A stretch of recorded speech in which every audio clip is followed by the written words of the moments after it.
जय श्री महाकाल। हर हर महादेव। दोस्तों, बस ये लकड़ी अपने घर पर ला करके टांग दें। आपके शत्रु जो है, जो भी है, जो भी जादू टोना करने वाला इंसान है या फिर कोई भी है, तुरंत हॉस्पिटल में नज़र आएगा। उसकी सारी शक्ति खत्म हो जाएगी और रोएगा, गिड़गिड़ाएगा, पछताएगा। दोस्तों, यदि आपको शत्रु ने चारों तरफ से घेर लिया है, आज के समय में दुश्मन जो है वो आपसे लड़ नहीं रहे, सामने से आकर के लड़ नहीं रहे हैं। आजकल दुश्मन जो है वो पीठ पीछे वार कर रहे हैं, यानी कि गुप्त शत्रुओं का बोलबाला हो चुका है। यानी कि वो सामने से आकर के वार नहीं करते, लड़ाई झगड़े नहीं करते, वो पीठ पीछे आप पर तंत्रोक्त क्रियाएं करवाते हैं। तंत्रोक्त क्रियाओं के कारण आपका जीवन दुर्भर हो गया है। जैसे कि आपके साथ कोई अनहोनी घटना हो गई है तो वो सब उन्हीं के कारण होता है। जैसे अनहोनी घटना का मतलब क्या हो गया? जैसे एक्सीडेंट हो गया, कोई व्यक्ति आपके परिवार का बीमार हो गया, कोई दिक्कत या परेशानियां आपके जीवन में आ गई है, या जो भी परेशानियां आपके जीवन में हैं, जो भी जितनी भी परेशानियां आपके जीवन में आ रही है, उन सब के पीछे वह शत्रु है। वह शत्रु आपके पीठ पीछे वार कर रहे हैं, वो आपके सामने नहीं आ रहे हैं। तो दोस्तों, यह लकड़ी जो मैं आपको बता रहा हूँ, केवल घर में लाके आप टांग देंगे ना, तो यकीन मानिए दोस्तों, आपका शत्रु आपका कुछ भी नहीं बिगाड़ पाएगा, ना आपका कोई बाल बांका कर पाएगा। आपके कार्यों में भी रुकावटें शत्रु डाल रहा है। आपके कार्य में कैसी रुकावटें डाल रहा हो, आपकी प्रॉपर्टी हड़पना चाहता है। इसके लिए अब यदि मान लीजिए आपकी प्रॉपर्टी है और वह हड़पना चाहता है, तो वह क्या करेगा? वह आपको मारने की कोशिश करेगा। वह सोचेगा कि यह व्यक्ति मर जाए, या फिर आप अपनी ज़िंदगी में बहुत ज़्यादा ऐसे परेशान हो गए या हो जाएं, तो वह शत्रु क्या करेगा? वह आपकी ज़िंदगी में बहुत ज़्यादा परेशानियां, बहुत ज़्यादा दिक्कतें पैदा कर देगा। अब दोस्तों, ये देखिए, सबसे पहले मैं आपको बताऊंगा कि किस तरह से आपको इस प्रयोग को करना पड़ेगा, किस तरह से और कौन सी लकड़ी आपको लानी पड़ेगी, जिससे कि मैं आपके जो शत्रु का तो नाश हो ही जाएगा, साथ में आपके घर में तंत्रोक्त क्रियाएं, जादू टोना या फिर कुछ भी भूत प्रेत बाधा, ये सब नहीं चलेगा।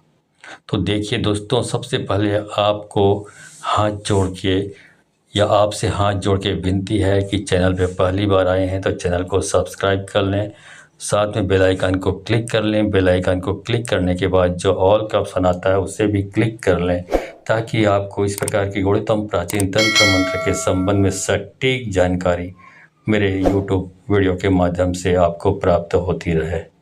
साथ ही कमेंट बॉक्स में जय श्री राम लिखना ना भूलें।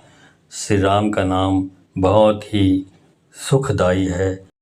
अब देखिए दोस्तों, सबसे पहले आपको क्या करना है। सबसे पहले आपको मैं 5 पेड़ बताने जा रहा हूँ।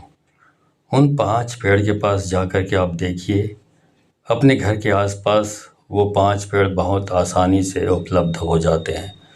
दोस्तों, ये पेड़ है, लेकिन ये स्थायी उपाय है। ये ऐसा उपाय है जिसके बाद, इसको करने के बाद में आपके दुश्मन आप पर कुछ भी जादू टोने नहीं करवा पाएगा। आपके घर में कोई जादू टोना चलेगा ही नहीं। कोई भी यदि जादू टोना करवाएगा तो उसका जादू टोना वापस वहीं पर लौट जाएगा। तो अब आप क्या करेंगे? आप इस प्रयोग को कब करेंगे? देखिए, अमावस्या या पूर्णिमा पर यह प्रयोग किया जाएगा, फिर शनिवार और मंगलवार को प्रयोग किया जाएगा। इस प्रयोग को आपको रविवार के दिन नहीं करना है, बाकी किसी भी दिन आप कर सकते हैं। गुरुवार, बुधवार, किसी भी दिन कर सकते हैं, लेकिन उस दिन नहीं करना है, रविवार के दिन नहीं करना है। याद रखें, ध्यान रहे दोस्तों, ठीक है ना। अब सबसे पहले देखिए, सबसे पहले मैं 5 पेड़ बताने जा रहा हूँ। उन 5 पेड़ों की लकड़ी आपको लानी है। तो एक तो होता है अरंड, अरंड जिसको केस्टर बोलते हैं। इसका तेल भी बनता है कैस्टर ऑयल, आपने सुना होगा। अरंड का तेल, ठीक है ना। तो ये अरंड का पेड़ आप ढूंढें और आपको धतूरा आसानी से मिल जाता है, बहुत ही आसानी से धतूरे का पेड़ मिल जाता है। समी का पेड़, समी का पेड़ भी आपको बहुत ही आसानी से मिल जाता है। शनि महादेव भगवान को बहुत ज़्यादा पसंद होता है शमी का पेड़। कनेर के 3 पेड़ होते हैं, एक तो पीला कनेर होता है, एक लाल कनेर होता है, एक सफ़ेद कनेर होता है। तो सफ़ेद कनेर का यदि पेड़ आपको मिल जाए तो सबसे बढ़िया है, नहीं तो आप पीले और लाल कनेर से भी काम चला सकते हैं। और आपको बेल का पेड़, यानी कि जिसमें बेलपत्र आते हैं जो कि महादेव जी को चढ़ाए जाते हैं, बेलपत्र, वो बेलपत्र वाला पेड़ है आपको लानी है। यानी कि ये 5 पेड़ की लकड़ी आपको लेनी है। अब लकड़ी कैसे लेंगे, थोड़े से चावल ले जाएंगे, पेड़ के पास में थोड़े से चावल ले जा कर के आपको उन पेड़ों को न्योता देनी है, आमंत्रित करना है। कैसा न्योता देंगे आप उनको, आपको सबसे पहले तो निमंत्रण देना पड़ेगा। तो सबसे पहले आप एक पेड़ के पास जाएंगे, कहेंगे कि हे वृक्षराज, मेरे आपकी मुझे थोड़ी सी लकड़ी चाहिए।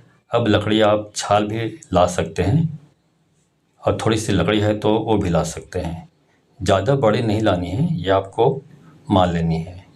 1-2 इंच के बराबर की लकड़ी आपको लानी है, ना ज़्यादा बड़ी लकड़ी लानी है, आपको तोड़ के नहीं लानी है। तो उसे और कौन सी लानी है, पेड़ जो लगा रहेगा उसके दक्षिणी हिस्से की है ना, पेड़ जो लगा है उसके दक्षिणी हिस्से की लकड़ी आप तोड़ेंगे, ठीक है ना। तो आप तोड़ने से पहले थोड़ा सा चावल ले जाएंगे, चावल और कुमकुम ले जाएंगे और वहाँ पर चावल और कुमकुम पेड़ पर डाल देंगे और उनसे कहेंगे कि हे वृक्षराज, मेरे जीवन में जो भी शत्रु मुझ पर किया करवा रहे हैं और मेरे शत्रु बहुत ज़्यादा मेरे पीछे पड़ गए हैं और मुझे चैन से जीने नहीं दे रहे हैं, तो उन सब शत्रुओं का आप नाश कीजिए। इसके लिए मुझे आपकी ये थोड़ी सी लकड़ी की ज़रूरत है, वो लकड़ी मैं ले जा रहा हूँ। ऐसा हर पेड़ के पास जा कर के कुमकुम चावल डाल करके आपको उनको निमंत्रण दे करके वापस आपको वो लकड़ी लानी है। कौन सी लकड़ी लानी है, जो पेड़ है उसके दक्षिण हिस्से की आप लकड़ी लाएंगे, ना तो पेड़ के दक्षिण हिस्से की लकड़ी आपको लानी है तोड़ के। आप ये जो 5 तरह की लकड़ियां हैं, मैं फिर से आपको रिपीट कर देता हूँ, इसमें आपको किसी मंत्र तंत्र किसी की भी ज़रूरत नहीं पड़ेगी। बस केवल मात्र आप लकड़ी ला के बांध देंगे, आपका काम हो जाएगा। अब आपको एक तो अरंड बताया था मैंने, एक धतूरा, शमी, कनेर और बेल, ये 5 पेड़ हैं। आप लिख लीजिए डायरी में, ये 5 पेड़ की आपको लकड़ी लानी है। लकड़ी ला करके जिस तरह से मैंने बताया, कैसे कुमकुम चावल, रोली, कुमकुम सिंदूर और चावल से उनके पेड़ के नीचे आपको वृक्षराज करके बोल के आपको हाथ जोड़ने हैं और हाथ जोड़ के दक्षिणी हिस्से की लकड़ी आपको लानी है। क्यों लानी है, उनका प्रयोजन बता दीजिए। कि आप अपने शत्रुओं का नाश करना चाहते हैं, अपने घर में जो जादू टोना चल गया है वह जादू टोना भी ख़त्म करना चाहते हैं, यानी कि आपके सारे काम जो उल्टे हो रहे थे वह सीधे हो जाए, यानी कि बिगड़े हुए काम बन जाए। ऐसा आपको वहाँ पर बोलना है और बोल करके लकड़ी आपको लानी है। तो 5 पेड़ की लकड़ी, 5 पेड़ की लकड़ी आप ले आएँ। लाने के बाद आपको इसको गंगा जल से धो लेना है। गंगा जल से आपको इसको धोना है। उसके बाद में आप क्या करेंगे, इसको एक लाल कपड़े में बांध देंगे, लाल कपड़े में बांध देंगे। उसके बाद में इसको गंगा जल से धोने के बाद पहले सुखा लेंगे और सुखा करके फिर लाल कपड़े में बांधेंगे। और लाल कपड़े में बांधने के बाद आप थोड़ा सा इसकी पूजा कर लें या पूजा घर में रख लें, जहाँ पे आप पूजा करते हैं और जो आपके घर का पूजा स्थल है, जहाँ आप अगरबत्ती लगाते हैं, दिया लगाते हैं, जहाँ पर भगवान जी की तस्वीर होती है, वहाँ पर पूजा स्थल में, पूजा घर में आप इसको रखेंगे। यदि आपके घर में पूजा घर नहीं तो जहाँ पे आप देवी देवताओं की तस्वीर लगाए हैं वहाँ पर भी रख सकते हैं। थोड़ी देर रखना है, कितने मिनट रखना है ये भी समझ लीजिए। 10 मिनट आपको रखना है। 10 मिनट रखने के बाद जब आप इसको पूजा स्थल से उठाएं तो पूजा स्थल से उठा करके आपको इसको अपने घर के बालकनी में, जैसे मान लीजिए आप किसी फ्लैट में रहते हैं तो आपको बालकनी में टांग देना है या फिर मुख्य द्वार पर टांग देना है। आपके घर के मुख्य द्वार पर, ठीक है। या फिर आपका जो खुद का ही मकान है तो आप वहाँ भी मुख्य द्वार पर टांग सकते हैं। तो अपने मुख्य द्वार पर या फिर अपनी बालकनी में कहीं भी इसको टांग दें। बस आपको इतना करना है। अब दोस्तों देखिए, ये लकड़ी आपको बदलनी कब है। एक बार आपने इस लकड़ी को टांग दिया तो लकड़ी को टांगने के बाद आपके आसपास के जो भी शत्रु है, मान लीजिए आपके शत्रु बाधा जो शत्रु है वो बहुत ही भयानक बाधा कर रहे हैं, आप पर किया करवा रहे हैं, तो उसके बाद से किया कराया होना ही बंद हो जाएगा। यानी कि आपके घर में किसी भी शत्रु का कुछ भी किया कराया नहीं चलेगा। पहली बात तो ये। दूसरा, आपके शत्रु तो जो आप पर कुछ किया कराया करवाने की सोचेंगे या सोचेंगे भी, तो वो दुश्मन खुद ही अपना क्या कर लेंगे, नुकसान कर लेंगे, खुद ही पछताएंगे, रोएंगे। यानी कि आपके ऊपर उन्होंने कुछ भी क्या कराने की सोची तो बहुत पछताएंगे वो। मतलब इतनी ज़बरदस्त ये लकड़ी होने जा रही है, इतनी ज़बरदस्त ये उपाय है ना। इसके अलावा तीसरी बात, इस लकड़ी को आपको 1 महीने में फिर से बदल लेना है। मान लीजिए 1 महीना आपने इसको टांगा, 1 महीना टांगने के बाद मान लीजिए आपने अमावस्या के दिन टांगा, तो अमावस्या 1 महीने के बाद आएगी। या फिर पूर्णिमा को टांगा तो फिर पूर्णिमा 1 महीने बाद आएगी, ठीक है।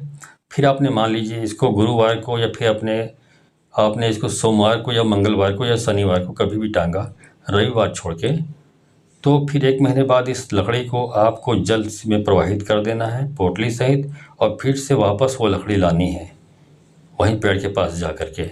आप देखेंगे सबसे पहले तो 1 महीने तक आप देखें क्या आप 1 महीने तक आपको इसका रिजल्ट मिला कि नहीं मिला।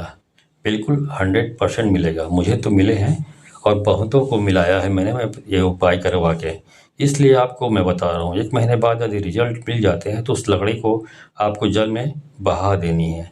इसके बाद वापस से लकड़ी लानी है उसी तरह से और वापस टांग देनी है। बस इस तरह से आप करते रहें दोस्तों। यकीन मानिए आपके जीवन में शत्रु नाम की बीमारी तो खत्म हो ही जाएगी, साथ में किया कराया भी खत्म हो जाएगा। आप चैन से जीवन जी पाएंगे। जैसे आपके घर में बीमार लोग रहते थे, ये बीमारियां आती रहती थी घर में, वो सब बीमारियां वगैरह सब खत्म हो जाएगी। चलिए दोस्तों, आज के लिए बस इतना ही। मिलता हूँ अगले वीडियो में, तब तक के लिए धन्यवाद। जय श्री महाकाल, हर हर महादेव। दोस्तों, वीडियो अच्छी लगी हो तो इसको शेयर अधिक से अधिक लोगों को करना ना भूलें। जय श्री महाकाल, हर हर महादेव।